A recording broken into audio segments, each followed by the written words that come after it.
श्री शिवाय नमस्तुभ्यम। हर हर महादेव। भोपाल मध्य प्रदेश में गुरुजी पंडित प्रदीप मिश्रा जी के द्वारा बांची जा रही श्री महामृत्युंजय शिव महापुराण कथा चौथे दिन की पूरी हो चुकी है। यह कथा 10 जून से 14 जून तक दोपहर 2 बजे से 5 बजे तक चलेगी। आज की कथा में गुरुजी ने हमें बताया कि जब भी हम मस्तक पर तिलक करते हैं तो चावल क्यों लगाया जाता है और किस समय तिलक पर चावल नहीं लगाए जाते। और अगर एक दूसरा उपाय गुरुजी ने बताया कि अगर हमारे शरीर में कहीं पर भी गांठ हो जाए तो उसके लिए हमें कौन सा सरल सा उपाय करने चाहिए, इसकी जानकारी आपको आगे इसी वीडियो में दी गई है।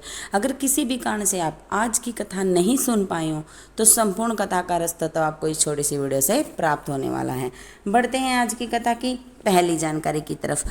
आज की कथा की पहली जानकारी, वेदव्यास जी ने लिखा है कि आंखें खोलकर किसी की बुराई देखने से अच्छा है कि आंखें बंद कर कर हम अपने अंदर की बुराई को देखकर उसे दूर करने का प्रयास करें।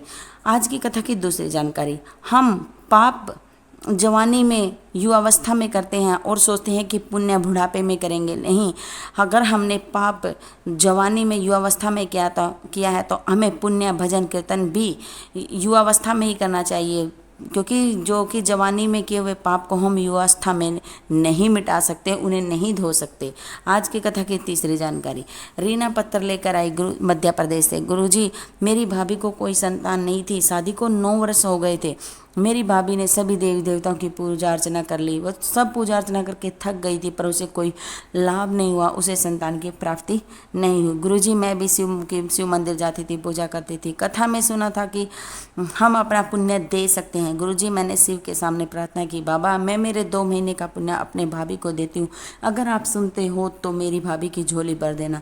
गुरुजी, बाबा की कृपा से मेरी भाभी को 9 वर्ष के बाद संतान की प्राप्ति हुई है। मैं बाबा को प्रणाम करने आई हूँ। आज की कथा की चौथी जानकारी, सुनीता भोपाल से पत्र लेकर आई। गुरुजी, बाबा की महिमा का क्या वर्णन करूं? एक चावल का दाना और एक बेलपत्र और लोटा जल की महिमा का मैं क्या वर्णन करूं? मेरे पति को गठान हो गई थी। गठान ऐसी जगह थी कि उठने बैठने में भी तकलीफ देती थी।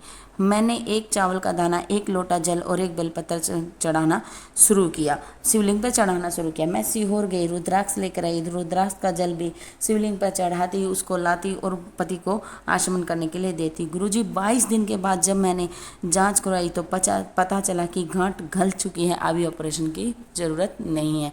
मैं बाबा को यहाँ प्रणाम करने आई हूँ, नमन करने आई हूँ। आज की कथा की 5वीं जानकारी, अगर कोई बीमार है, हॉस्पिटल में पड़ा है, तो आप उसे अपना पुण्य दे सकते हैं। तो आपके द्वारा जो भी किया गया पुण्य है, शिव पर चढ़ाए हुए जल का जो फल है, आप उसको दे सकते हैं, उससे उसको जरूर लाभ होगा। शिव महापुराण की कथा कहती है कि हम अपना पुण्य दूसरों को दे सकते हैं।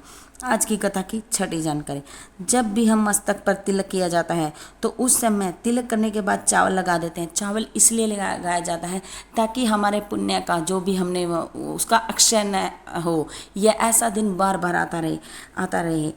केवल एक समय पर ही जब तिलक करते हैं तब चावल का दाना नहीं लगाते। वह समय होता है जब कोई शांत हो जाता है, मर जाता है, तो उसको पगड़ी पहनाते हैं, तो उस समय जो उस समय तिलक तो किया जाता है परंतु उस पर चावल नहीं लगाते, ताकि जो हो गया सो हो गया, भगवान ऐसा समय बार बार न आए, इसलिए उस समय तिलक पर चावल नहीं लगाया जाता।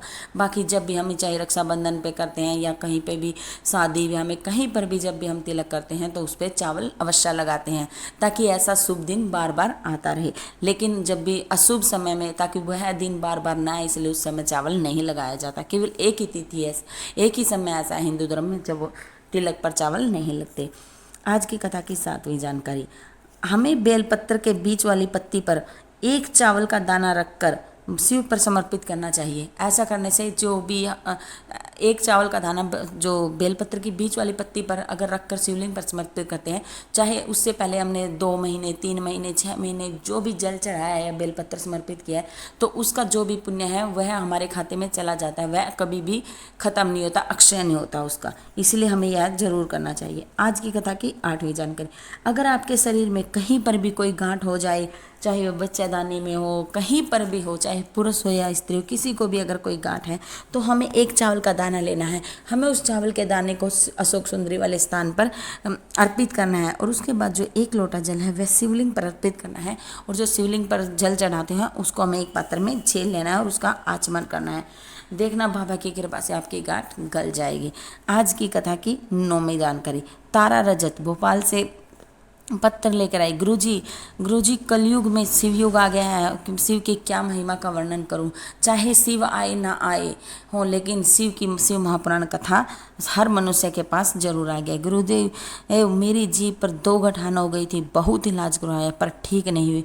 गुरुजी मेरी गठान बढ़ने लगी, खाने पीने में भी परेशानी होने लगी।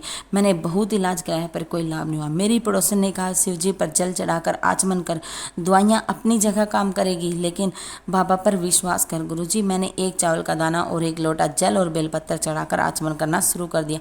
बाबा की कृपा से मुझे ऑपरेशन की आवश्यकता नहीं पड़ी। बाबा ने मेरी सुन ली और मेरी जो गठान है वो ठीक हो गई। मैं बाबा को नमन करने आई हूँ, दंडवत करने आई हूँ, प्रणाम करने आई हूँ।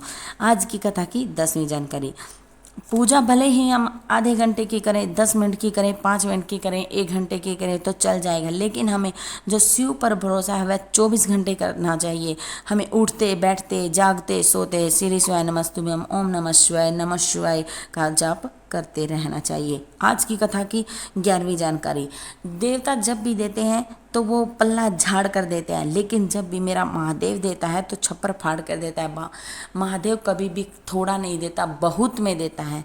इसलिए हमें महादेव के मंदिर जरूर जाना चाहिए। आज की कथा की 12वीं जानकारी। 19 जून से जो अगली कथा है 19 जून से 24 जून तक होगी, जो होगी गडरिया बिहार में। इस कथा का जो समय है दोपहर 2 बजे से 5 बजे तक रहेगा। यह थी आज की कथा की संपूर्ण जानकारी। अगर जानकारी अच्छी लगी है तो कमेंट बॉक्स में हर हर महादेव जरूर लिखना। श्री शिवाय नमस्तुभ्यम, हर हर महादेव।